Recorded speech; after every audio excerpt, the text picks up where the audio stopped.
Telugu story time for kids official. అనగనగా ఒకప్పుడు సుందరమైన అడవిలో అనేక జంతువులు సంతోషంగా నివసించేవి. అందులో కుందేలు తన వేగానికి గర్వపడుతూ ఇతర జంతువులను తక్కువగా చూసేది. అడవి పచ్చని చెట్లతో పూలతో నిండి ఉండేది. జంతువులు ప్రతిరోజు కలిసి ఆడుకుంటూ జీవితం ఆనందంగా గడిపేసేవి.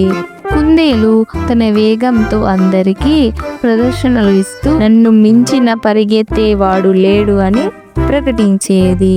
ఒకరోజు తాబేలు ముందుకు వచ్చి, కుందేలు, నీ వేగం గొప్పది, కానీ నేను నిన్ను పోటీకి ఆహ్వానిస్తున్నాను అని చెప్పింది. కుందేలు ఆశ్చర్యపోయింది. నువ్వు నన్ను పోటీకి పిలుస్తావా? సరే చూద్దాం అని అంగీకరించింది. పొడవైన మార్గం గమ్యస్థానం వరకు జంతువులు నిలబడి చూశాయి. పోటీ ప్రారంభమైంది. కుందేలు వేగంగా పరిగెత్తింది. తాబేలు నెమ్మదిగా ముందుకు సాగింది.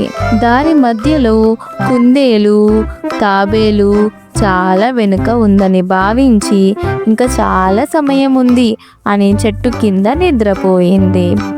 తాబేలు ఒక్క పట్టుదలతో నిరంతరం నెమ్మదిగా సాగే తాబేలు ప్రయాణం కానీ స్థిరంగా ముందుకు సాగింది. చెట్లు, పూలు, పక్షుల గీతాలు అన్నీ దాని ప్రయాణాన్ని ఆనందదాయకం చేశాయి. చివరికి తాబేలు గమ్యస్థానానికి చేరుకుంది. కుందేలు నిద్రలేచి చూసేసరికి తాబేలు ఇప్పటికే గెలిచింది. అందరు జంతువులు తాబేలు ధైర్యం, పట్టుదలపై ప్రశంసలు కురిపించారు. కుందేలు తాబేలు వద్దకు వచ్చి, నీ పట్టుదల నాకు పాఠం నేర్పింది అని అంగీకరించింది. మోరల్ ఆఫ్ ద స్టోరీ: నెమ్మదిగా స్థిరంగా ముందుకు సాగితే విజయం సాధించవచ్చు. ఈ కథ ఎంత చక్కగా ఉందో కదా పిల్లలు.